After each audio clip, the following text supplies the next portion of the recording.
કબીરના જીવનનો એક નાનકડો પ્રસંગ છે.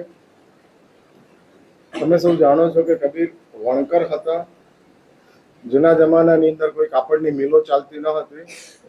વારસાગત રીતે જે ધંધાઓ આવતા હતા તે જ ધંધાઓની અંદર પરંપરાથી કોઈ પણ જાતની શિક્ષા વિના માત્ર મા બાપની સાથે રહેવાના કારણે તે આર્ટ એ લોકોની પાસે આવી જતી હતી અને એ જ પરંપરાના આધારે કામ ચાલતા હતા. મેં ગઈકાલે કીધું તેમ પરમાત્મા આદિનાથે જ્યારે રાજ્ય અવસ્થાની અંદર પ્રભુ આદિનાથ હતા તે વખતે પરમાત્મા આદિનાથે સંસ્કારોની શરૂઆત કરવા માટે હવે માણસ તરીકેનું જીવન છે કેવી રીતે સર્વાઈવ કરવું અને સર્વાઈવ કરવા માટેની કેટલીક વ્યવસ્થાઓ પરમાત્મા આદિનાથે પોતે જ પ્રસ્થાપિત કરી. એ પહેલા પરમાત્મા આદિનાથ પહેલા જે માણસો હતા એ કોઈ પ્રવૃત્તિઓની અંદર હતા નહીં. શાસ્ત્ર એવું લખે છે કે તલવારો નહોતા વાપરતા, કૃષિ નહોતા કરતા, કશું જ નહોતા કરતા. તો માણસો કરતા શું હતા? મજા કરતા હતા. કેવી રીતે મજા કરતા હતા? તો શાસ્ત્રો લખે છે કે કલ્પ વૃક્ષો એવા હતા કે જે કલ્પ વૃક્ષો જે માંગો તે આપી દેતા હતા. જરૂર ઊભી થાય માંગી લેવાનું, મળી જાય કામ પૂરું થઈ જાય. જરૂરિયાત અને અપેક્ષા એમાં ફરક છે. તમારી જરૂરિયાત એટલે તમે જેને સમજો છો નીડ્સ, અને અપેક્ષા એટલે તમારી ગ્રીડ. હા, આ નહીં હોય તો કેવી રીતે ચાલશે, આ નહીં હોય તો કેવી રીતે ચાલશે, ઇડલી છે પણ ચટણી નથી તો કેવી રીતે ખવાય. હા, ઇડલી આપણી નીડ છે, ચટણી આપણી ગ્રીડ છે. ભાઈ સમજો 5 મિનિટના માટે એવી કલ્પના કરો કે કકડીને ભૂખ લાગી છે અને માત્ર ઇડલી જ છે, ખાવ કે ન ખાવ? હા, ખાઈ જ લઈએ ને. એટલે ખાઈ લો છો એ જરૂરિયાત છે, ડિમાન્ડ કરો છો એ ગ્રીડ છે. કકડીને ભૂખ લાગી છે, હવે ઓલ્ટરનેટ છે જ નહીં, ચટણી નથી ને સંભારે નથી અને વધારામાં ઇડલીની અંદર કોઈ મીઠું નથી, છતાંય ખાઈ લઈએ છીએ. કેમ? જરૂરિયાત છે, ચાલશે. એટલે એક વાત સમજી રાખજો, જરૂરિયાત જે છે એ ફૂલફિલ થઈ જાય છે. માણસ તરીકે જન્મ પામ્યા પછી કોક જ એવા કમનસીબ માણસો હોય છે કે જે લોકોની જરૂરિયાતો પણ પૂરી થતી નથી. હા, જરૂરિયાત. શરીર મળ્યું છે તો વસ્ત્ર જોઈએ એવા કઈક માણસો આ સંસારની અંદર છે કે જે લોકોને પહેરવા માટે વસ્ત્ર નથી મળતું. એવી એક કમનસીબીની અંદર જીવે છે. શરીરના માણસ થઈ ગયા, નસીબના પશુ હતા. હવે એક મિસમેચિંગ થાય છે, માણસ શરીરનું અને નસીબ પશુ. એટલે સમજ્યા તમે? એક જ વાત, શરીર માણસનું શરીર મળી ગયું પણ નસીબ પશુનું હતું અને પશુના નસીબની અંદર શરીર હોય છે, વસ્ત્ર નથી હોતા. પશુના નસીબની અંદર ભોજન હોય છે, પસંદગી નથી હોતી. હા, પસંદગી નથી હોતી. જે મળ્યું એ પૂરું કરી નાખવાનું. ગાયને તમે કેળું આપ્યું અને આપેલું એ કેળું છાલ કાઢ્યા વિનાનું આપ્યું તો ગાય ખાય કે ન ખાય? ખાઈ જાય ના? ઊભી રહી જાય કેળાની લૂમની સામે અને મોઢું હલાવ્યા કરે, જ્યાં સુધી છાલ ન કાઢો ત્યાં સુધી હું નહીં ખાઉં, એવી કોઈ બાધા ગાયને ખરી? નથી, ખાઈ લે છે. એટલે નસીબ જ પશુનું છે અને નસીબ પશુનું હોવાના કારણે એ કહે છે કે આપણે આ જ રીતે જીવીએ. અને માટે જ શાસ્ત્રો કહે છે શરીરના માણસ બન્યા, નસીબના પશુ હતા. અને નસીબના પશુ હોવાના કારણે શરીર મળી જાય, વસ્ત્ર ન મળે, ભોજન મળી જાય, ડિમાન્ડ ના હોય. હા, ન. અને એ જ રીતે એનું જીવન ચાલ્યા કરતું. અને એવા માણસો હોય છે. પણ શાસ્ત્ર એવું કહે છે કે પરમાત્મા આદિનાથના પૂર્વના સમયની અંદર જે માણસો હતા એ પોતાની જરૂરિયાતના આધારે કલ્પ વૃક્ષની પાસે માંગી લેતા હતા. કામ પૂરું થઈ જતું હતું, આગળ વધવાની જરૂર ન. હવે કલ્પ વૃક્ષો આપી જ દેતા હોય તો પછી તિજોરી ભરવાની જરૂર ખરી? એટલે સાચું, આજે કલ્પવૃક્ષ આવી જાય તો તિજોરી નહીં ભરો? હા, ના ના, વિચારીને બોલજો યાર. શું? હા, તમને વિશ્વાસ છે કલ્પવૃક્ષ આવવાનું નથી એટલે કહેવામાં વાંધો નથી. તમે બહુ હોશિયાર છો. હા, ભલે રહો છો વાડજની અંદર, પણ દિમાગ વાલકેશ્વર નું ચાલે છે. હા, એટલે આ જ ચાલે છે.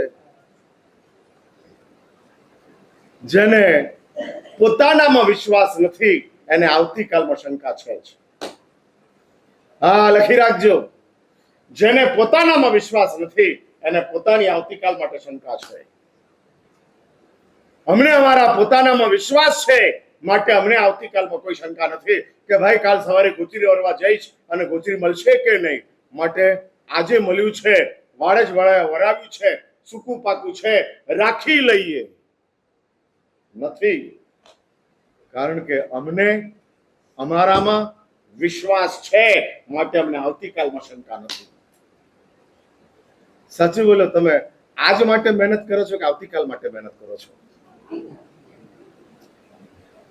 તમારી મહેનત કોના માટે છે? ફોર ટુડે યા ફોર ટુમોરો? આગળ પૂછ્યું, ફોર ટુમોરો કે ફોર નેક્સ્ટ યર? કેવી નસીબી છે જે તમારું નથી એને માટે તમને મહેનત કરવાનું સૂઝે છે, અને જે તમારું છે એને માટે તમને જીવવાનું સૂઝતું નથી. આજ તમારી છે, મજામાં નથી.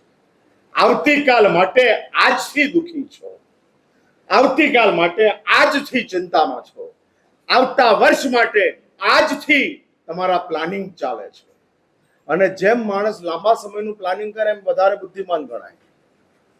આ કેવી મોટી મુશ્કેલી. જેમ બધું લાંબા સમયનું પ્લાનિંગ કરતો જાય એમ વધારે બુદ્ધિમાન.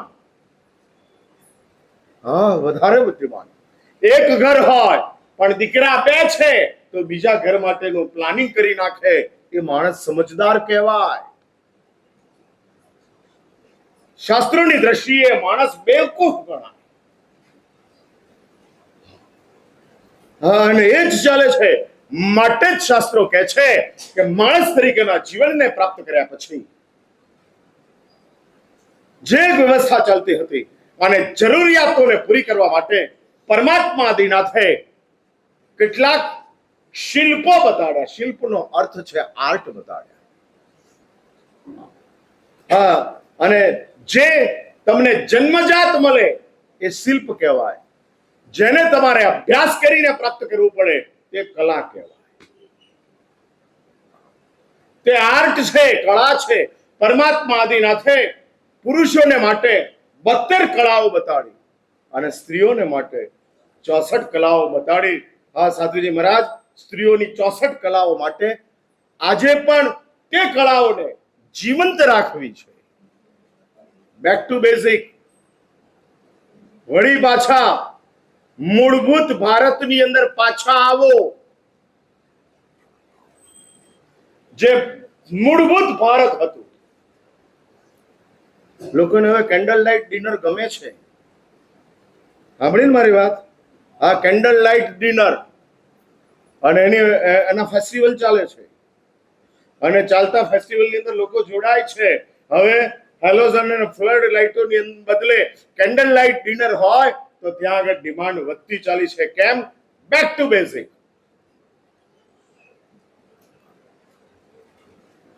અને એ ક્યારેક મળતું જાય છે અને મજા આવતી જાય છે. એટલે જ પરમાત્મા આદિનાથે શિલ્પ બતાડ્યા હતા. અને એની અંદર આ વણકર એક શિલ્પ છે. અને શિલ્પને લઈ જે વસ્ત્રોને બનાવે તે વણકર કહેવાય. અને જન્મજાત કળાઓ એને પ્રાપ્ત થયેલી હોય. કબીર આવી કળાઓને લઈને આવેલા હતા અને સાડી બનાવેલી હતી. બનાવેલી સાડીને વેચવા માટે કબીરે પોતાને ત્યાં જ નાનકડી જગ્યાની અંદર દુકાન ચાલુ કરી. હવે શેરીની અંદર 2-4 તોફાની છોકરાઓ હતા અને તોફાની છોકરાઓ કબીરને હેરાન કરવા માટે દુકાનની અંદર ગયા. દુકાનની અંદર જઈને સાડી જોઈ એટલે એક છોકરાએ કીધું કે ये साड़ी की कीमत कितनी? कबीर ने कहा 40 रुपये. છોકરાએ 40 સાડી લીધી અને સાડીના 2 ટુકડા કરી નાખ્યા, ફાડી નાખ્યા. अब ये आधे की दाम कितना? कबीर ने कहा 20 रुपये. वापस वो टुकड़े में से और टुकड़ा कर दिया, बिल्कुल शांति के साथ. अभी ये टुकड़े की कीमत कितनी? 10 रुपया. એમ કરતા કરતા કરતા પેલા છોકરાએ સાડીના રૂમાલ જેવા ટુકડા કરી નાખ્યા અને છતાં કબીર શાંત છે. ચલતા. હા, એક વાત સમજી રાખજો, શાંતિ નૈસર્ગિક છે, બાકી બધું જ ફોરેન નું છે. નૈસર્ગિક એટલે સમજ્યા ને તમે, અંદરથી પ્રગટ થાય છે. અને જો તમને અંદરથી શાંતિ મળી હોય તો એને ડિસ્ટર્બ કરનારા સંયોગોથી ડિસ્ટર્બ થશો નહીં, કારણ કે બહુ વેલ્યુએબલ છે, બહુ વેલ્યુએબલ છે. અને મળી ગયું હોય, ગમે એવી પ્રતિકૂળ પરિસ્થિતિ ઉભી થાય, સંયોગો બદલાય, એક વાત સમજી રાખજો, જો તમારી અંદર ખાનેની શાંતિ તમને મળેલી હોય તો એને મહેરબાની કરી અને સંયોગોની ઇમ્પ્રેશનમાં લાવશો. સામાન્ય રીતે આપણે લોકો સંયોગોથી શાંત થઈએ છીએ, શાંતિથી સંયોગોની સાથે લડતા નથી. ફરીથી આ વાક્ય રિપીટ કરું છું, સંયોગોથી શાંત થઈએ છીએ. તરસ લાગી હોય અને પાણી મળી ગયું તો શાંત, ભૂખ લાગી હોય ખાવાનું મળી ગયું તો શાંત, દીકરાને કીધું અને દીકરાએ આપણું માની લીધું તો શાંત, ધંધો કરવા બેઠા અને કમાણી થઈ તો શાંત. આવું બધું જ 12:30 વાગે 1 વાગે ભગવાનની પૂજા કરવા આવ્યા અને પૂજારીએ તમારી રાહ જોઈ તો શાંત. એટલે આ બધા સંયોગો તમને શાંતિ આપે છે, પણ ક્યારેક એવું બને કે નૈસર્ગિક રીતે તમે શાંત થયા, જેમાં કોઈ સંયોગ નથી અને છતાં મન શાંત છે, મન એકદમ શાંત છે. તો હું તમને કહું છું, રિક્વેસ્ટ કરું છું કે આ મનની શાંતિ અને જે કોઈ સંયોગો તમારી આસપાસમાં ગોઠવાય, એસી ચાલતું હતું અને એ પહેલા તમે શાંત હતા, એ શાંતિ તમારી પાસે છે અને એકાએક લાઈટ ગઈ, એસી બંધ થઈ ગયું. યાદ રાખજો, આ નૈસર્ગિક શાંતિ છે અને શાંતિને સાચવી રાખજો, ભલે એસી ચાલુ, ભલે ચાલો. અને તમારી સમજ જો તમે વિકસાવી શકશો તો યાદ રાખજો, પ્રતિકૂળ સંયોગોની અંદર જે શાંતિને સાચવી રાખે છે એ મોતના સમયની અંદર સમાધિને મેળવી જાય છે. હા, આ બધી ટિપ્સ છે અને કામ લાગે એવી છે. આવતીકાલે રહું કે ના રહું, આજની ટિપ્સ બહુ કામ લાગે એવી છે. હા, એટલે તમે ભવિષ્ય જાણતા હો તો મને ના નથી. હા, મને તો મારા ભવિષ્યની ખબર નથી, એટલે મારું ભવિષ્ય એવું કહે છે કે મારે આવતીકાલ જવાનું છે. પણ તમે મોટા જ્યોતિષી હો અને મોટા જ્યોતિષી તમે આવતીકાલનું ભવિષ્ય જોઈ શકતા હો તો બરાબર છે. બાકી હું એ કહું છું, હવે આવતીકાલની ચિંતા છોડો, આજની વાત કરો. હમણાં જે મળ્યું છે એ કામનું છે. આવતીકાલે સારું મળશે, આજે બરાબર નથી એવી ભ્રમણામાં રહેશો. જે આજે મળ્યું છે એ બહુ કામનું છે. હા, બહુ કામનું છે. એટલે દીવો પ્રગટાવવા માટે એક જ માચીસની સ્ટીક કાફી છે, પછી 50 સ્ટીકોથી દીવો પ્રગટાવવા જાઓ તો આગ લાગી જાય. એટલે એક જ સ્ટીકથી પ્રગટાવવાનું. નાના પણ આપણે 50 થી પ્રગટાવીએ એટલે આ દીવો જ રહેશે નહીં, બધું હળગી જશે. એટલે આ વ્યાખ્યાન એક જ કાફી છે. હા, માચીસની સ્ટીક છે, દીવો હશે તો પ્રગટશે, બાકી ઘાસ જ હશે તો કશું નહીં થાય. એટલે તમે બીજું માચીસ બોક્સ, બીજી માચીસની સ્ટીક નો નીડ, આજે પ્રગટાવી દો. આજે કરી નાખો. એટલે હું એ કહેવા માંગુ છું કે આવી જો નૈસર્ગિક શાંતિ જે સ્વયંભૂ રીતે માણસ બન્યા છો તો સ્વાભાવિક રીતે મન શાંત થાય છે, પણ આપણે એની નોંધ લેતા નથી. આપણી બહુ મોટી કમનસીબી છે. આમ નિરાતે તમે ખુરશી ઉપર બેઠા હો, કોઈ ચિંતા મગજની અંદર હોય નહીં, બહુ જ પ્રસન્નતાની સાથે બધું જ તમારું વ્યવસ્થિત હોય અને તમે બહુ જ શાંત હો છો, પણ એ શાંતિની તમે ક્યારેય નોંધ નથી લેતા. આવી શાંતિને તમે સેવ નથી કરતા. એવી કોઈ સિસ્ટમ અંદર ડેવલપ કરી નથી કે આવી શાંતિ જે છે એને સેવ થઈ જાય. ડિસ્પ્લે થાય છે, સેવ નથી થતી, અને સેવ નહીં થતી હોવાના કારણે ડિસ્પ્લે આવ્યું અને ચાલ્યું, ફ્લેશની જેમ ચાલ્યું, અને વળી પાછા હતા એવા ને એવા અશાંત, હતા એવા ને એવા ઉદ્વેગમાં, હતી એવી ને એવી બેચેનીઓ વળી પાછી આપણી ઉપર આક્રમણ કરી જાય છે. આ થતું જાય છે. પશુના જીવનની અંદર 24 કલાક બેચેની, અશાંતિ, ઉદ્વેગ સતત ચાલે. માણસના જીવનની અંદર ક્યારેક આવી એક શાંતિ એસ્ટાબ્લિશ થાય છે, ભલે 2 મિનિટની હોય, 5 મિનિટની હોય, 10 મિનિટની હોય, પણ એ શાંતિ સેવ કરી લો. મને પૂછો ખરા, મારા સાહેબ સેવ એટલે શું? યાદ રાખી લો, બિલકુલ નિશ્ચિંત થો, કશું જ ન, અને પૂર્ણ પ્રસન્નતાની સાથે નવકાર મંત્ર મારો ચાલતો હતો. કોઈ વિચાર ન હતો, કોઈ સંયોગો પ્રતિકૂળ ન હતા, અને નવકાર, યાદ રાખજો, દિવસમાં ગણેલા 100 નોકાર કરતા આ એક નોકાર તમારો બહુ પાવરફુલ છે, બહુ પાવરફુલ છે. આ એક નોકાર એ પ્રધાનમંત્રી સાથેનો સીધો કોન્ટેક્ટ છે. બાકીના દિવસના ગણેલા 100 નૌકાર એ પટાવાળા સાથેનો કોન્ટેક્ટ છે, પણ એક નૌકાર પ્રધાનમંત્રી સાથેનો સીધો સંપર્ક છે.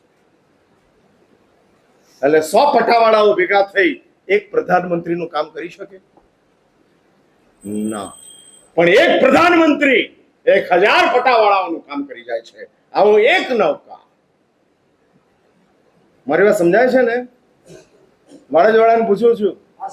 હા હા, એટલે આ હું વ્યાખ્યાન કરું છું, સંભળાવવા માટે નથી કરતો, સમજાવવા માટે કરું છું. હા, દવાની પડીકી ખિસ્સામાં રાખવાથી ઇફેક્ટ ન થાય, જીભ ઉપર મૂકવાથી ઇફેક્ટ થાય.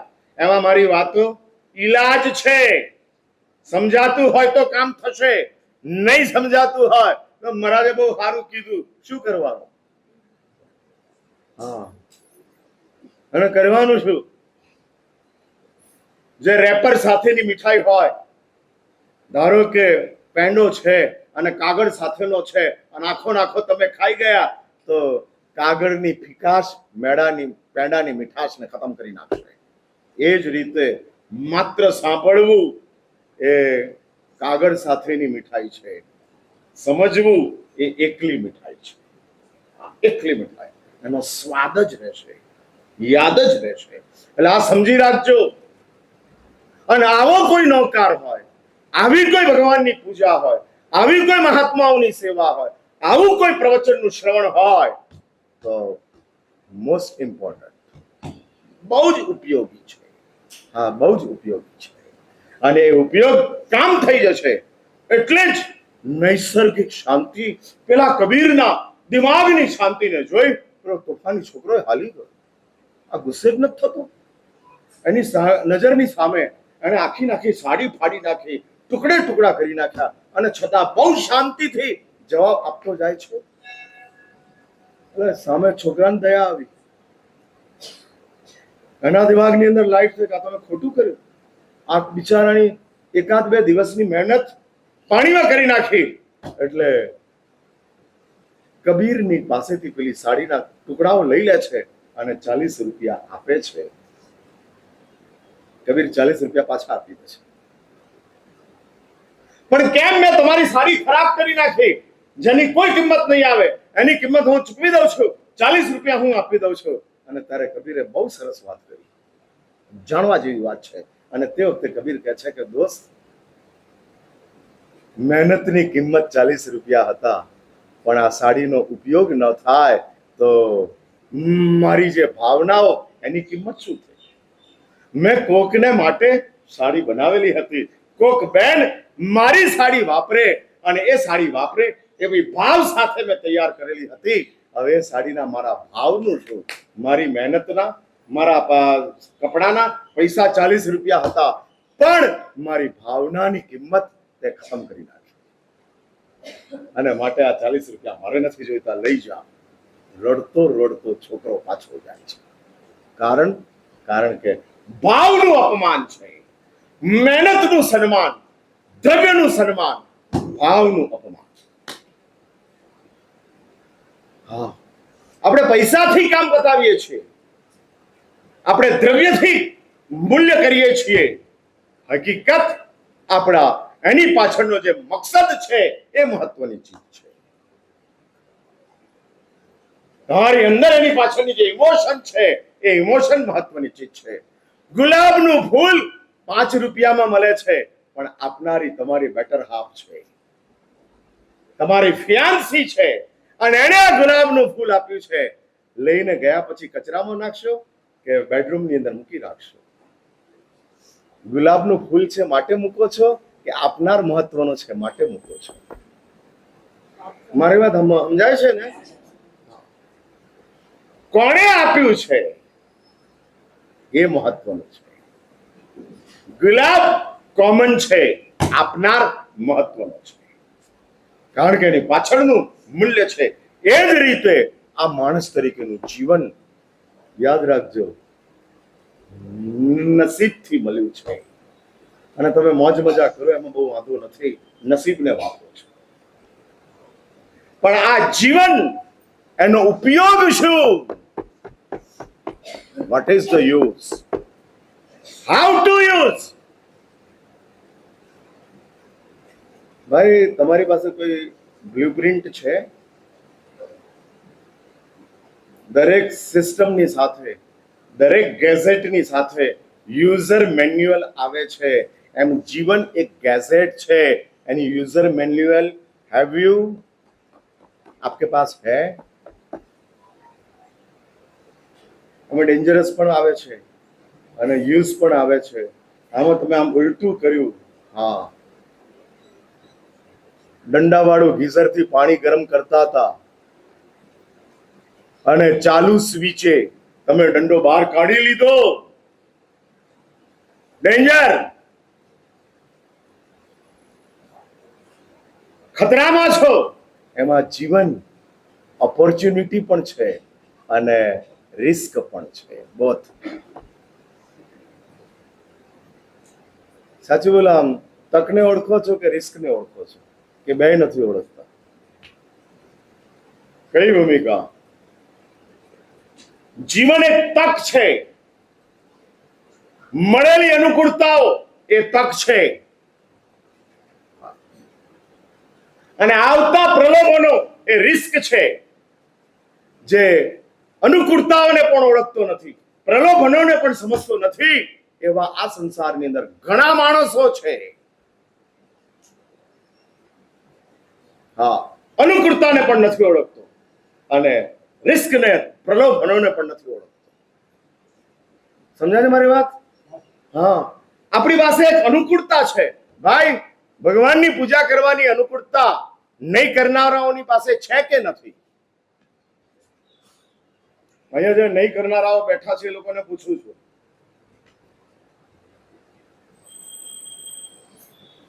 જવાબ તો આપો યાર. છે ને? એટલે ભગવાનની પૂજા કરવાની અનુકૂળતા છે, બરાબર છે.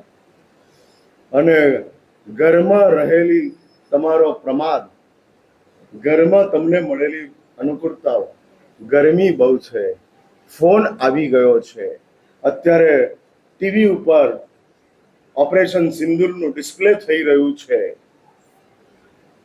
અને આ બધી વસ્તુઓ પ્રલોભન તરીકે ગોઠવાઈ છે.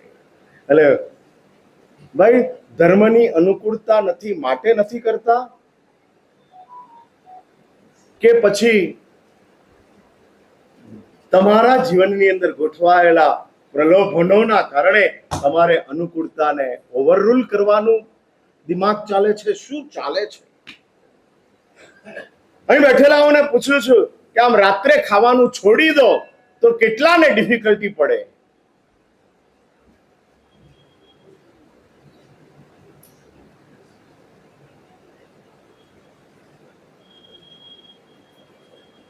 તમને એમ ખબર છે રાત્રિ ભોજન એ પાપ કહેવાય કે ખબર નથી?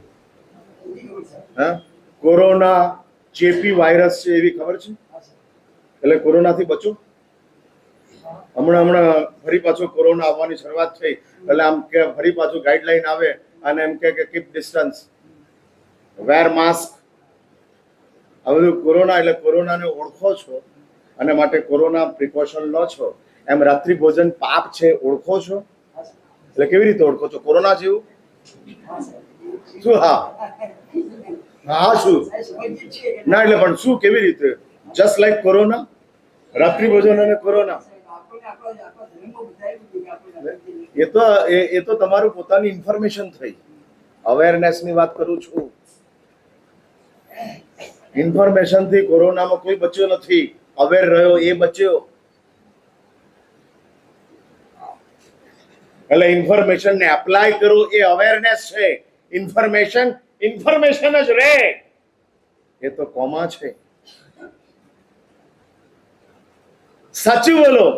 કોરોનાના કારણે મોત આવે છે અને રાત્રિ ભોજનના કારણે પરલોકમાં નરક આવે છે. તમને ડર મોતનો વધારે કે નરકનો વધારે?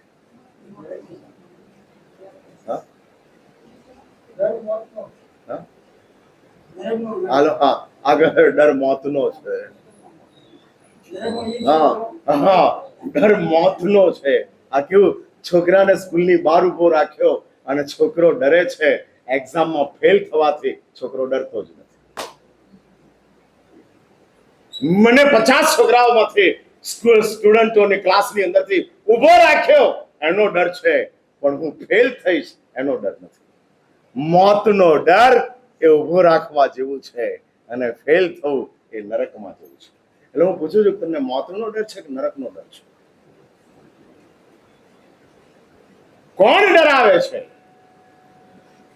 મોતનો ડર હોય તો બી સિન્સિયર ફોર કોરોના, અને તમને જો નરકનો ડર હોય તો બી કેરફુલ ફોર રાત્રિ ભોજન. સંભળાય છે મારી વાત? હા, એટલે બધા આમ સ્તબ્ધ કેમ છો? આમ મેસ્મરિઝમ ચાલે છે, વશીકરણ. હું પૂછું છું શું ભૂમિકા છે? એમ 360 દિવસ રાતે ખાવું જ પડે એવું ખરું? નહીં ને. એટલે એટલું ખરું કે જ્યાં ખાવાની જરૂર નથી ત્યાં ખાતા જ નથી.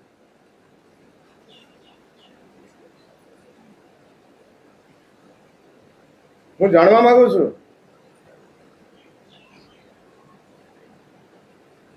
તમે આમ જમીને બેઠેલા અને કોઈક તમારા દોસ્તારનો ફોન આવ્યો અને કીધું કે દીકરાની બર્થડે છે અને પાર્ટી રાખી છે, તું આવી જા. જાવ એની ના નથી, પણ હવે જરૂર તો છે જ નહીં ખાવાની, તો ન ખાવ એવું ખરું? હા કોને? હલો આ ભાગશાળી કે છે ખોટું લાગી જાય અને રાતે ખાવ તો ભગવાનને ખોટું લાગી જાય. એટલે દોસ્તારને ખોટું લગાડવું છે કે ભગવાનને ખોટું લગાડવું છે?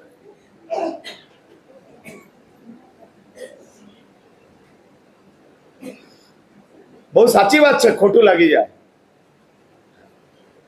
સાચું બોલો. બાપને ખોટું લાગે એ ખરાબ કે સસરાને ખોટું લાગે એ ખરાબ?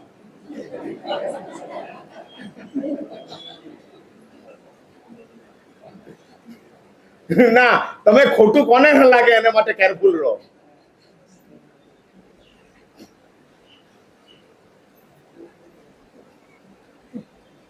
શું ભૂમિકા છે? કેટલી મોટી કમનસીબી છે. ભગવાન આપણો બાપ છે, પેલો દોસ્તાર આપણો સસરો છે, અને એને ખોટું લાગે એની આપણને ચિંતા છે, અને બાપ રડે એની આપણને ફિકર નથી. આ આપણી કેટલી મોટી બદમાશી છે, ના સમજી છે. જે બાપે આ જીવન આપ્યું છે જે બાપે આ સમજ આપી છે, જે બાપે આપણા ઉત્કર્ષને માટે સતત પ્રયત્ન કર્યો છે, એ બાપ માટે આપણે ઉપેક્ષામાં છીએ. અને જેણે કશું જ નથી કર્યું, માત્ર એક ફોન કર્યો છે અને આપણે ભાગવા માંડ્યા. એવું ખરું કે બીજી વાર ફોન આવે તો જવું, એક વારમાં ફોનમાં ન જવું, એવું ખરું? અને અમે વારંવાર રાત્રિ ભોજનનું કહીએ છીએ તોય સાંભળતા નથી. અને પેલો ગઠિયો એકવાર કરે છે ને દોડવા માંડો છો. તો કાલ રોકાવાનો અર્થ શું, એ તો કહો. સાંભળવું તો છે નહીં અને રોકાવાની વિનંતી કરવી છે. મને રાખવો હાયલું નથી. ચોમાસું કરવાની વિનંતી થાય બરાબર છે, સ્વીકાર થાય તો ભૂકા બોલાઈ જાય.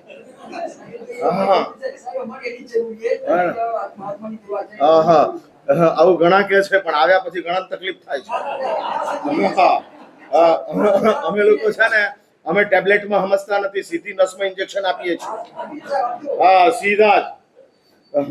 તમારી આંખના આંસુ જોતા નથી, તમારું ભાવિ જોઈએ છીએ.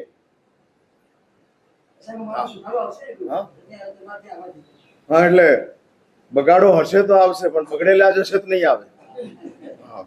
હા, એટલે હું એ જ વાત કરવા માંગુ છું ભાઈ. અનુકૂળતા છે અને સામે પ્રલોભન છે. આજના સુખ એ પ્રલોભન છે, આવતીકાલની સલામતી એ અનુકૂળતા છે. ભગવાન સુખ કરતા સલામતીને વધારે પર્સન્ટેજ આપે છે. કોમ્પ્રોમાઇઝ સુખની અંદર થઈ શકે, સલામતીમાં ન થઈ શકે. ઘણા લોકોએ કાશ્મીરના પોતાના બુકિંગ રદ કરાવી નાખ્યા. આખું વર્ષ હવે કાશ્મીરમાં કોઈ આતંકવાદી હુમલો થવાનો નથી. બુકિંગ કરાવવું છે 50% ડાઉન, ફ્રીમાં સંઘ કઢાવો છે. ના, હવે શ્રીનગર ને જમ્મુ નથી જવાનું. કેમ? કારણ કે હા છે અને એ ચાલે છે. એટલે હું એ કહેવા માંગુ છું કે આપણી પાસે જે સલામતી છે, દુનિયાના બધા જ પ્રયાસોની અંદર, બધા જ પ્લેટફોર્મોની પર સુખ કરતા સલામતીનો વધારે વિચાર છે. એક્સેપ્ટ જીવન. જીવનની બાબતની અંદર સુખ મહત્વનું, બાકી બધે જ સલામતી મહત્વ. સાચું બોલો, જીવનની બાબતમાં તમે સલામતી માટે કેટલો વિચાર કરો કે મારું જીવન સલામત કે મારું જીવન અસલામત. સુખ મળી ગયું, મંજૂર. જીવન અસલામત થયું, નો પ્રોબ્લેમ. કોઈ હમકો ડર નહીં.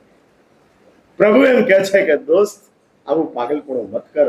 સુખ એ પશુની દુનિયા છે, સલામતી એ ઇન્સાનનું જીવન છે. અને માટે જ માણસ સલામતી માટેનો પ્રયત્ન કરે છે. પહેલી સલામત. બંગલો આપે પણ બારણું ના આપે, તે બંગલામાં રહેવા જવાય? સુખ છે, બારણામાં સુખ નથી. બારણામાં સલામતી છે, બંગલામાં સુખ છે. સાચું બોલો, પ્રાયોરિટી કોની? બારણાની કે બંગલાની? મારી સામે તો સાચું જ બોલો છો. હકીકત શું છે? તમે એવું કે બારણા વિનાના બંગલામાં બેઠા છો અને અમે બારણા વાળા ઝૂંપડામાં બેઠા છીએ.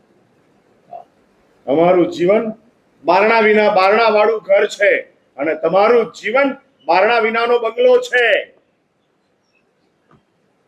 પ્રાયોરિટી શેની? બારણાની કે બંગલાની? અમે કોઈ રોડ ઉપર નથી. અમે અમારા સુખની ચિંતા છોડી દીધી અને તમે અમારા સુખ માટે બહુ પ્રયત્નશીલ થઈ ગયા. 10 વર્ષ પહેલા, 20 વર્ષ પહેલા મહાત્માઓ કેવી રીતે પોતાનું જીવન પસાર કરતા હતા, કેટલી પ્રતિકૂળતાઓમાં રહેતા હતા, એ બધી જ પ્રતિકૂળતાઓ શ્રાવકોએ આજે દૂર કરતા હતા. હા, વિહારમાં એક્સિડન્ટો થાય છે તો વિહાર સેવા ચાલુ છે. હોસ્પિટલોની અંદર મહાત્માઓને એડમિટ કરાય છે તો સાધ્વીજી મહારાજે પોતાના ગ્રુપ દ્વારા એવી વ્યવસ્થા કરી કે બપોર અને સાંજની ગોચરી સાધ્વીજી ભગવંત પોતાના ગ્રુપો દ્વારા તે મહાત્માઓને પહોંચાડે છે. હા, આ કેટલી મોટી વ્યવસ્થા. એટલે અમે અમારા સુખની ચિંતા છોડી તો તમે અમારા સુખની શરૂઆત કરી. હવે અમારી કમનસીબી છે કે અમે તમારા સલામતીની વાત કરીએ છીએ અને તમે હાથ ઉભા કરીને રવાના થઈ જાઓ છો. એક વાત સમજી લો, અમે તમને સુખ આપી શકીએ તેમ નથી, પણ સલામતી આપી શકીએ તેમ છે. તમે અમને સલામતી આપી શકો તેમ નથી, સુખ જ આપી શકો તેમ છે. અમને તમારા ભગવાને સલામતી આપી દીધી છે, તમે શું આપવાના? લાખ રૂપિયા એ સુખ છે, પણ અમારી નિસ્પૃહા એ સલામતી છે. કાપડના ઢગલે ઢગલા કરો એ સુખ છે, પણ અમારે જરૂરના 3 મીટર કાપડ લઈ લઈએ એ અમારી સલામતી છે. અમારા ભગવાને અમને મુનિ જીવનની સાથે જ સલામતી આપી દીધેલી હતી. એટલે સલામતી આપવાનું કામ પ્રભુએ કરી દીધું છે. અમે તમને સલામતી આપી શકીએ તેમ છીએ, તમે લેતા જાઓ. સાચું બોલો, મારી પાસેથી સુખ જોઈએ કે સલામતી જોઈએ? એ તો હવે હા, બાકી મારા સાહેબ શનિની હાડાહાથી ચાલે છે, શું કરું? રાહુની દશા શરૂ થઈ છે, શું કરવું? જે સલામતી આપી શકતું હોય એની પાસે સુખ ન મંગાય, એની પાસેથી સલામતી જ લેવાય. અને જે સુખ આપી શકતું હોય એની પાસે સલામતીનો વિચાર ન કરાય. એટલે પોલીસ તમારા સુખનો વિચાર કરે છે અને સૈનિક તમારી સલામતીનો વિચાર કરે છે. રોડ ઉપર ચાલતી અમદાવાદમાં રહેલી લોકલ પોલીસ તમારી લૂંટફાટ ન થઈ જાય, તમારો ચેઇન સ્નેચિંગ ન થઈ જાય, તમે ક્યાંક આડાવડી કોઈ તમારું અપહરણ ન કરી જાય અને તમે દુખી ન થાવ, એને માટેની ચિંતા પોલીસની છે. પણ તમે અસલામત ન થાવ એને માટેની ચિંતા બોર્ડર ઉપર ઉભેલા સૈનિકોની છે.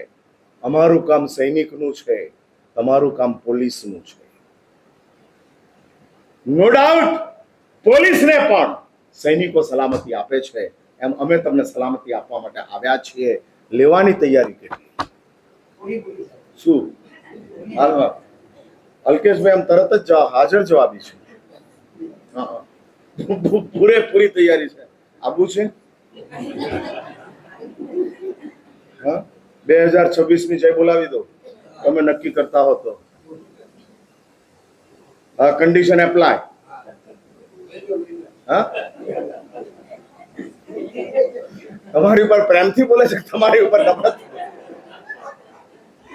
ના, ઘણી વાર એવું હોય ને કે બહુ પ્રેમ હોય તો સારી જગ્યાએ જાય તો ખુશ થાય. હા, મોદી સાહેબ ગુજરાતમાં રહે એના કરતા ભારતમાં રહે એ ગુજરાત વાળાને કેટલી ખુશી થાય. હા, એ લે કે ના લે, ભાગી જાય તો ઠીક છે એમ. હું એ કહેવા માંગુ છું કે આપણી પાસે જે સલામતીનો વિચાર છે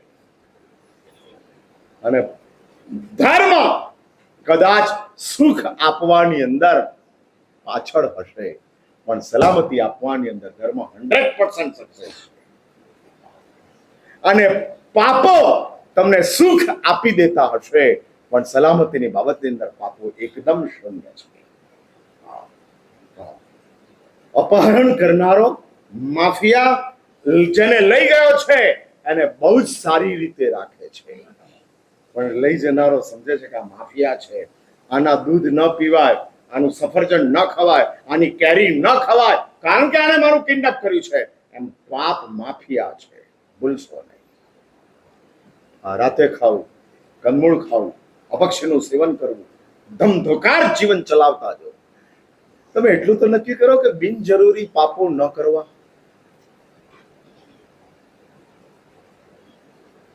મને પૂછો ખરા મારા સાહેબ, બિનજરૂરી કોને કહેવાય? કેવી કમનસીબી છે, એ ખબર નથી. હા, એ ખબર. બિનજરૂરી જેની આવશ્યકતા નથી. આમ તમારા ધંધાની અંદર તમારું બધું જ ફૂલફિલ થઈ જાય છે, કોઈ તમારી રિક્વાયરમેન્ટ બચતી નથી, એટલી ઇન્કમ ધંધાની અંદર તમારી છે, તો એટલું તો નક્કી કરો શેર બજારમાં ઇન્વેસ્ટ ન કરવું. જેને ધંધાની અંદરથી બધું જ મળી જાય છે એને શેર બજારમાં શું કામ નાખવાનું? જ્યાં વધુ મેળવવાની ઈચ્છા છે ત્યાં બિનજરૂરી પાપ ચાલુ છે. સાંભળી મારી વાત? હા, વધુ મેળવવાની જ્યાં દોડ છે ત્યાં બિનજરૂરી પાપ ચાલુ છે. હા, વધુ મેળવી લઈએ, છોડો, મત કરો. બધું મેળવેલું બધું જ ખોઈ નાખશે અને પ્લસની અંદર તમારા આવતા ભવો પરલોકની અંદર બરબાદ કરી નાખશે. વાત પૂરી કરું છું. હું એ જ કહેવા માંગુ છું કે જો આ જીવનનો ઉપયોગ સમજાય, અને મેં તમને કીધું આ જીવનનો ઉપયોગ એક જ છે, સલામતી. વર્તમાનમાં સમાધાન કરો, પરલોકમાં સલામતી પ્રાપ્ત કરો. વર્તમાનમાં સમાધાન કરો, પરલોકમાં સલામતી પ્રાપ્ત કરો. हाँ, बाल बच जाओ. कर्म महासत्ता को सोचना पड़ेगा कि इसको मैं कैसे दुखी करूं, क्योंकि वर्तमान में समाधान कर लिया, छोड़ दिया है, नहीं करना है. પશુના જીવનમાં તો બિચારાને પાપની સમજ જ નથી, તો શી રીતે છોડે? પણ તમારી પાસે તો પાપની સમજ છે અને છતાંય છૂટતું નથી, કારણ કે તમારી પાસે તીવ્ર આસક્તિ છે. પેલાની પાસે અજ્ઞાન છે, તમારી પાસે આસક્તિ છે. પશુ અજ્ઞાનના કારણે પાપ કરે છે, તમે આસક્તિના કારણે પાપ કરે છે. અને આ આસક્તિ જાણવા છતાંય ચાલુ રહે. લગીરે બચવાનો ભાવ જ ન જાય. આ કેવી કમનસીબી! કસાઈના ઘરે બેઠેલો બોકડો લીલું ઘાસ મળે છે અને ખાય છે, કારણ કે અજ્ઞાની છે કે આ ઘર કસાઈનું છે. પણ જેની ફાંસીની સજા ડિક્લેર થઈ ગઈ છે, એને દૂધપાક મળે છે, નથી ખાતો, કારણ કે એને ખબર છે કે ફાંસી 24 કલાકમાં મારી છે. ગમતા દૂધપાક પણ છોડી દે છે, કારણ કે એની જાગૃતિ છે. એટલી જાગૃતિ લાવો અને આ જીવન દ્વારા ભાવિને સલામત કરતા જાઓ. વર્તમાન તો બહુ નાનું છે, ભાવિ બહુ લાંબુ છે. અને લાંબા ભાવિ માટે આજથી ઇન્વેસ્ટમેન્ટ કરતા જાઓ. અને માણસ તરીકેના જીવનમાં કરેલું પ્રોપર ઇન્વેસ્ટમેન્ટ આપણા પરલોકોને લાંબા સમય સુધી સલામત બનાવી દે છે. માટે હું એક જ વાત કરું છું, જો અનુકૂળતા હો તો પાપ છોડી દો, ધર્મ કરી લો. આ અનુકૂળતા છે, ભગવાનની પૂજાની અનુકૂળતા છે, ચાલુ કરો. સાધ્વીજી મહારાજે ઉપાશ્રય શુદ્ધિનો કાર્યક્રમ રાખ્યો છે. ક્યારનો? 15/6. ઉપાશ્રયની શુદ્ધિ બનાવી તો દીધો. પુણ્યવાનોએ દાતાઓએ દાન આપીને ઉપાશ્રયનું સર્જન તો કરી નાખ્યું, પણ આ ઉપાશ્રયને મેન્ટેન કરવાની જવાબદારી કોની? દાતાઓની? હા, સંઘના સભ્યોની. જો તમે તમારા ઘરને સ્વચ્છ રાખતા હો તો ઉપાશ્રયને તમે કોનો સમજો છો, સંઘનો કે તમારો? હા, એટલે મારો છે. સંઘ એટલે કોણ? આપણે. અને આ ઉપાસરો કોનો છે? આપણો છે. આમ બધું આવું બધું પડેલું હોય અને આપણે પ્રવચનો ગોઠવતા જઈએ ઉપાશ્રયની અંદર, જાણે કે આ ઉપાશ્રય એટલે વ્યાખ્યા નહીં થાય, ગોડાઉન નહીં થાય, બધું જ અહીંયા આગળ ઓલ ઇન વન. હા, પોઝિટિવ વાઇબ્સ જે આવવા જોઈએ, જે અંદર ખાને આનંદ થવો જોઈએ, ઘર છોડી અને ઉપાશ્રયમાં આવવાનું મન થાય એવો ઉપાશ્રય હોવો જોઈએ. હા, ચલો આપણી પાસે ટાઈમ છે, ઉપાશ્રયમાં જઈએ, પણ એ ઉપાશ્રયને એવો મેન્ટેન કર્યો હોય તો થાય. ગરમીમાં ગાર્ડનમાં જવાનું મન થાય છે, કારણ કે ગાર્ડન મેન્ટેન છે અને ત્યાં જઈને આપણને નિરાંત મળે છે. એવો ઉપાશ્રય તૈયાર થાય. માટે જ સાધ્વીજી મહારાજ કેટલી બધી મહેનત કરે છે. ભાઈ, એમને તો રહેવાનું છે નહીં, બરાબર? તો તમારા માટે મહેનત કરે છે અને તમને એમ એલાન કરે છે કે ભાઈ આ ઉપાશ્રય શુદ્ધિની અંદર આવો અને આમ વેલ મેન્ટેન થઈ જાય. 15/6 કાર્યક્રમ રાખેલો છે. ઉપાશ્રય દેરાસર શુદ્ધિના કામો તો ઘણા ચાલે છે, અને દેરાસરમાં એટલી બધી અશુદ્ધિ હોતી નથી. તમને સમજાય છે કે આ દેરાસરની રિસ્પેક્ટ હોવી જોઈએ, પણ ઉપાશ્રયની અંદર તો ખૂણે ખાંચરે ગમે ત્યાં બધું જ જેમ તેમ ચાલતું હોય. યુટિલિટી માટેને ગોઠવાયેલા જે કોઈ વોશરૂમો વગેરે હોય એ પણ ભયાનક થતા જાય. અને એ સ્વચ્છતા નામની ચીજ ધાર્મિક સ્થાનોની અંદરથી સમાપ્ત થઈ. સાબરમતીની અંદરથી સેંકડો ટન કચરો નીકળે એ તો સમજ્યા કે અમદાવાદમાં રહેનારા ના સમજ છે, પણ પાલિતાણા જઈને પાલિતાણાનું શુદ્ધિકરણ કરનારાઓ એ કહે છે કે મહારાજ સાહેબ, હજારો કિલો કચરો પાલિતાણાની અંદરથી નીકળે છે. ત્યાં તો જૈનો જ જાય છે ને, સમજદારો જ જાય છે ને, છતાંય પાલિતાણાને પણ પવિત્ર રાખવાની એ જૈનો યાત્રા કરવા જવાની ભાવના છે, પવિત્ર રાખવાની ભાવના છે. જો તમે પાલિતાણાને પણ અપવિત્ર કરતા હો તો એના જેવી ભયાનક આશાતના બીજી કોઈ નથી. આપણે 15 તારીખે અહીં આગળ જે ઉપાશ્રય શુદ્ધિનો અને રવિવારનો દાડો પકડ્યો છે, કેટલા ટાઈમ? 7 થી લો પતી ગયું. આ તો આની સાથે છે ભાઈ. હા, ક્લિનિંગની સાથે ફિસ્ટ પણ છે. એટલે 2 ટાઈમ નવકારશ્રી ને જમવાનું આ બધા સાથે આપણે ગોઠવેલું છે. તો સારામાં સારી સંખ્યાની અંદર સાધુજી મહારાજને ના પાડવી પડે કે એટલા બધા, અને કે એટલું મોટો અપાસરો નથી કે 100 જણા જોઈએ. 100 જણા આવે તો સ્વચ્છતાને બદલે અસ્વચ્છતા થઈ જાય. હા, જેટલાની જરૂર એટલા જ રખાય, અને એનાથી વધારે એટલે સ્વચ્છતા અભિયાનની અંદર હું નથી માનતો કે 25, 30, 40 કેટલા લેવાના છે.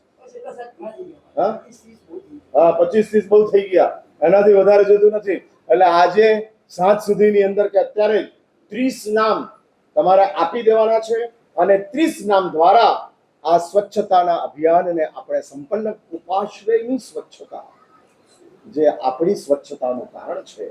હા, ઘરની અંદર ઝાડુ પોતું કરો તો શાસ્ત્રો કહે છે કે કર્મનો 2 મિનિટ કર્મનો બંધ થાય, પણ ઉપાશ્રયની અંદર ઝાડુ પોતું કરો તો આંબિલનો લાભ પ્રાપ્ત થાય. હા, આંબિલનો એટલે ઝાડામાં જ લાગી ન જતા પાછા. હા, આંબેલ મળવાનું છે, 25 જણા ઝાડુ લગાવવા માંડે. આપણે એક આંબેલ ફ્રીમાં લઈ લઈએ, 2 ટાઈમ ખાઈશું ને આંબેલ લઈ જઈશું. જે સાધ્વીજી મહારાજ ગાઈડલાઈન કરે, અને આ સાધ્વીજી મહારાજ આવા કંઈક ઇનોવેટિવ કામ કરતા જાય છે. એમના ગ્રુપ દ્વારા આવા કંઈક આયોજનો એ કરતા જાય છે. અને એટલે અમદાવાદની અંદર ચિંતન પ્રજ્ઞા શ્રીજી મહારાજ મારા કરતા વધારે પોપ્યુલર છે. એક તો શું, હા, એટલે હું એ જ વાત કરું છું. હા, અને તમે એક્સેપ્ટ કરો, ક્યાં ને ક્યાં પહોંચી જાય છે. બરાબર છે. એટલે જ અને એ જીન શાસન, જૈન સંઘ, સાધર્મિકો આ બધાની પ્રવૃત્તિઓની અંદર એટલે કોણ કહે છે કે સાધ્વીજી મહારાજ કશું જ કરતા નથી? સાધુ મહારાજ જેટલું નથી કરતા એટલું સાધ્વીજી ભગવંતો વર્તમાન સમયની અંદર કરતા જાય છે. એટલે તમારે ત્યાં બહેનો જેમ આગળ આવી છે, એમ અમારે ત્યાં અમારા કરતા સાધ્વીજી મહારાજો આગળ નીકળ્યા છે.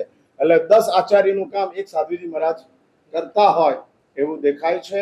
માટે આ ઉપાશ્રય શુદ્ધિની અંદર ખાસ જોડાજો એવી ખાસ તમને મારી નમ્ર સૂચના છે. બીજા નંબરની અંદર આ વર્ષે પરમાત્માનું 2550મું નિર્વાણ વર્ષ સંપન્ન થયું. એ નિમિત્તે જગતને પરમાત્મા મહાવીરની ઓળખ પ્રાપ્ત થાય. 2 મિનિટ બેસી રહો, હું તમને ઉભા કરીશ. એટલે જગતને પરમાત્મા મહાવીરની ઓળખ પ્રાપ્ત થાય, અજૈન વ્યક્તિઓ પણ પ્રભુ મહાવીરને ઓળખે. એટલા માટે આપણે આ પુસ્તક નૈસારથી માંડી અને નિર્વાણ સુધીના પરમાત્માના જીવનના તમામ પ્રસંગો આજની ભાષાની અંદર આ પુસ્તકનું લખાણ થયું. પરમાત્માની કૃપાથી 18, 20, 25 દિવસની અંદર 300 પેજનું પુસ્તક લખાઈ ગયું. અને આ પુસ્તકનું નામ છે કરુણાનું એપી સેન્ટર. જે પુસ્તકની આમ પ્રિન્ટિંગ કોસ્ટ 400 રૂપિયા છે, પરંતુ લાભાર્થીઓએ લાભ લીધો હોવાના કારણે માત્ર 100 રૂપિયાની અંદર તમને આ પુસ્તક ઉપલબ્ધ થશે. જેને મેળવવું હોય તે હું માનું છું ત્યાં સુધી 25-30 કોપી છે, એનાથી વધારે કોપી અત્યારે અમારી સાથે નથી. એટલે જેને મેળવવું હોય તે 100 રૂપિયાની અંદર આ પુસ્તક પ્રાપ્ત કરી શકશે. બીજા નંબરની અંદર તમને જાણ છે કે નથી જાણ મને ખબર નથી, પરંતુ અમદાવાદ ગાંધીનગરની વચ્ચે કોબાની અંદર હા એટલે આ જ પુસ્તકની ઉપર ઓપન બુક એક્ઝામ, જેનું પેપર પણ ચિંતન મહારાજે જ કાઢ્યું છે. એટલે પુસ્તક લખવાનું કામ મારું છે, પણ પેપર કાઢવાનું કામ મારું નથી. એટલે પેપર સેટિંગનું કામ એ કરે છે અને એમની એક બહુ જબરજસ્ત હથોટી છે અને એના ઉપર ઓપન બુક એક્ઝામ ગોઠવાયેલી છે. જે ઓપન બુક એક્ઝામનું પેપર ટૂંક સમયની અંદર પ્રિન્ટ થઈ અને તમારી પાસે આવી જશે. એટલે જેને મેળવવું હોય તે આ પુસ્તક પ્રાપ્ત કરી શકે છે. અમદાવાદ ગાંધીનગરની વચ્ચે કોબાની અંદર આ જ પરમાત્મા મહાવીરદેવને કેન્દ્રમાં રાખી અને આખું એક મહાવીરપુરમ નામનું સંકુલ આપણે ડેવલપ કરી રહ્યા છીએ. જે મહાવીરપુરમની અંદર આજથી 18 વર્ષ પહેલા ગુજરાત સરકારની પાસેથી સંપૂર્ણ જમીન આપણને ઉપલબ્ધ થઈ માલિકી સાથે. એટલે 45 એકર જમીન ગુજરાત સરકાર પાસેથી 2.25 લાખ રૂપિયાની અંદર 45 એકર જમીન સરકારે સંસ્થાને પ્રાપ્ત આપી દીધી. અને એ જ જમીનની ઉપર અક્ષરધામના જેવું જ કદાચ એનાથી વધુ સરસ પરમાત્મા મહાવીરદેવનું સમગ્ર જીવન જીવંત કરી અને પ્રસ્થાપિત કરવાનો આપણો પ્રયાસ છે. જેની અંદર પરમાત્માની કૃપાથી હવે જમીન તો અમે 9 વર્ષ પહેલા દેરાસરનું નિર્માણ કર્યું, પ્રતિષ્ઠા કરી, ત્યારે આખું જંગલ હતું, કશું જ નહોતું. હવે તો કોબા અને એમાં R1 ઝોન છે. આ જે એરિયા જે આપણો છે એ R1 ઝોન ગાંધીનગર કોર્પોરેશનમાં આવી ગયું અને R1 ઝોન કહેવાય છે. ત્યાંના ટાઉન પ્લાનર મારી પાસે આવેલા હતા, હું હમણાં મહાવીરપુરમમાં હતો અને ત્યાં ટાઉન પ્લાનર આવેલા હતા. એમણે મને કીધું કે મહારાજ સાહેબ, આવતા 5 વર્ષની અંદર આ R1 ઝોન સમગ્ર ગુજરાતનો કોસ્ટલીએસ્ટ એરિયા થઈ જવાનો છે. કારણ કે ગિફ્ટ સિટી નજીકમાં છે, PDPU નજીકમાં છે, GNLU નજીકની અંદર છે અને આ બધું જ 4 કિલોમીટરની પ્રિમાઇસીસની અંદર આવે છે. ત્યાં આગળ અત્યારે એપાર્ટમેન્ટોની 100 સ્કીમો ચાલી રહી છે. 50 એપાર્ટમેન્ટો તો બની જ ગયા. મહાવીરપુરમના સરાઉન્ડ 2.5 કિલોમીટરના એરિયાની હું આ વાત કરું છું અને ત્યાં આગળ સંસ્થાની પાસે 1.5 લાખ મીટર જમીન ઉપલબ્ધ છે. તમને સાંભળીને આશ્ચર્ય થશે, જે વખતે અમે આ 45 એકર જમીન માત્ર 2.25 લાખ રૂપિયામાં લીધેલી, આજે એ જ જમીનના ત્યાં આગળ વેચાતા વીઘાઓનો ભાવ 1 વીઘું બરાબર 20 કરોડ રૂપિયાનો ભાવ ચાલે છે. સંસ્થા પાસે 72 વીઘા જમીન છે. એટલે અમે વેચી શકતા નથી. એટલે પાછા કોઈ બિઝનેસના આસ્પેક્ટથી આવતા નહીં કે મહારાજ સાહેબ આપણે કંઈક ત્યાં આગળ કરીએ અને તમારી સંસ્થાનું કામ કરી દઈએ. સરકારે જે શરતોની સાથે આ જમીન આપેલી છે એ શરતોની અંદર કોઈ ફેરફાર થઈ શકે તેવો નથી. પરંતુ અમે ત્યાં આગળ ભોજનશાળા, ધર્મશાળા થઈ ગઈ, સાધુજી ભગવંતનો ઉપાશ્રય થઈ ગયો, સાધુ મહારાજનો ઉપાશ્રય થઈ ગયો, દેરાસર થઈ ગયું. ભોજનશાળા વચ્ચે ચાલતી હતી, વળી પાછી ડિસ્ટર્બ થઈ, કારણ કે જે મહારાજ ભોજનશાળા ચલાવતો હતો એને બિચારાને કોરોના થયો અને ચાલ્યો ગયો. એના અંદર એનું મૃત્યુ થઈ ગયું. ત્યાર પછી અમને યોગ્ય એવો મહારાજ રસોઈયા તરીકે ઉપલબ્ધ થતો નથી. ક્યારેક ચાલુ થાય પાછી બંધ થઈ જાય, ચાલુ થાય બંધ થઈ જાય. પરંતુ આ વખતે નિર્ણય કર્યો છે કે 1 યા 2 જુલાઈથી આપણે કાયમને માટેની સરસ મજાની ભોજનશાળા ત્યાં આગળ શરૂ કરી દઈશું અને એને માટેના ચક્રો ગતિમાન કર્યા છે. આ ભોજનશાળાને સરસ રીતે ચલાવવા માટે સંસ્થાએ એક નાનકડી યોજના બનાવી છે. હું એ તમારી સમય એટલા માટે પ્રસ્તુત કરું છું કે ઘણા એવા પુણ્યવાનો હોય કે આવા કોઈ સુકૃતો આપણા હાથે થઈ જતા હોય અને ઇઝીલી થઈ જતા હોય. પૈસાથી થતું કામ બહુ ઇઝી છે, પ્રતિજ્ઞાઓથી થતા કામ દુષ્કર છે. એટલે કોકને 500 રૂપિયા આપી દેવા આસાન છે, પણ રાત્રિ ભોજન છોડવું દુષ્કર છે. એ જ રીતે જો પૈસાથી આસાનીથી કામ થઈ જતું હોય અને ઉત્તમ કક્ષાનો ધર્મ, સાધર્મિક ભક્તિ જૈન શાસ્ત્રોની અંદર મુકાયો છે. ભગવાનની ભક્તિ, સાધુની ભક્તિ, ધર્મની ભક્તિ કરતાં પણ સર્વોત્કૃષ્ટ ધર્મ સાધર્મિક ભક્તિનો જૈન શાસ્ત્રકારોએ મૂકેલો છે. પર્યુષણા પર્વની અંદર તમે સાંભળતા હો છો, માટે એનું હું વિવેચન નથી કરતો. સંસ્થા એક નાનકડી યોજના બનાવેલી છે, જેની અંદર દર મહિને 1000 રૂપિયા તમારે આપવાના. એની અંદરથી એક સાધર્મિકની ભક્તિ, દરરોજ એક સાધર્મિકની ભક્તિ તમારા 33 રૂપિયા દ્વારા, એટલે 33 રૂપિયાથી તમારી સાધર્મિકની ભક્તિ દરરોજ થતી જાય. તમે સાધર્મિક ભક્તિનો લાભ લેવા માંગતા હો તો એ સાધર્મિકોને હોદવા જાઓ તો મળે એમ નથી. અને સંસ્થા આખું એક ઇન્ફ્રાસ્ટ્રક્ચર તૈયાર કરે છે. ત્યાં આગળ જે કોઈ સાધર્મિકો આવશે એની ભક્તિની અંદર તમે નિમિત્ત બનશો. અને અમે એવું નક્કી કર્યું છે કે આવા મહિને 1,000 રૂપિયા આપનારા 1 વર્ષ સુધી તમારે 1,000 રૂપિયા આપવાના, અને એવા 108 નામ અમે ભેગા કરવાના છીએ. પરમાત્માની કૃપાથી 70 નામ થઈ ચૂક્યા છે. હવે 38 નામ સંસ્થાને જોઈએ છીએ, અને 2 જુલાઈથી આખી આ ભોજનશાળાની શરૂઆત થવાની છે. કોઈ પુણ્યવાનોની અહીંયા આગળ પણ આવી માસિક 1,000ની અંદર 1 મહિના સુધી અને 12 મહિના સુધી આ રીતે સાધર્મિક ભક્તિની અંદર લાભ લેવાની ભાવના હોય તો પોતાની ઉદારતા પ્રદર્શિત કરી શકે છે. અને એના દ્વારા ઘરે બેઠા બેઠા માત્ર સાધર્મિક નહીં, ત્યાં આગળ આવનારા સાધુ સાધ્વીજી ભગવંતોને સુપાત્ર દાનનો પણ લાભ ઘરે બેઠા બેઠા તમને ઉપલબ્ધ થઈ શકે એવો છે. પ્રચંડ પુણ્ય ભોજન ભક્તિ દુનિયાની સર્વશ્રેષ્ઠ સેવા ગણાય છે. અને એની અંદર પણ સાધર્મિકોની ભક્તિ, મહાત્માઓની ભક્તિ સર્વોત્કૃષ્ટ પુણ્યનું સર્જન કરી આપે છે. જેની ભાવના હોય, નાનકડી 1,000ની જ રકમ છે, મહિને 1,000 આપવાના છે. 12 મહિના સુધી જોવો નહીં, કોકની એવી અનુકૂળતા હોય એક સાથે 12,000 આપી દેવા હોય તો સંસ્થા સ્વીકારે છે. બાકી દર મહિને તમને મેસેજ આવતો જશે. 1 જુલાઈથી આપણે આ યોજનાની શરૂઆત કરીએ છીએ. કોઈકની ભાવના હોય તો અત્યારે પોતાનું નામ લખાવી શકે છે. આવો.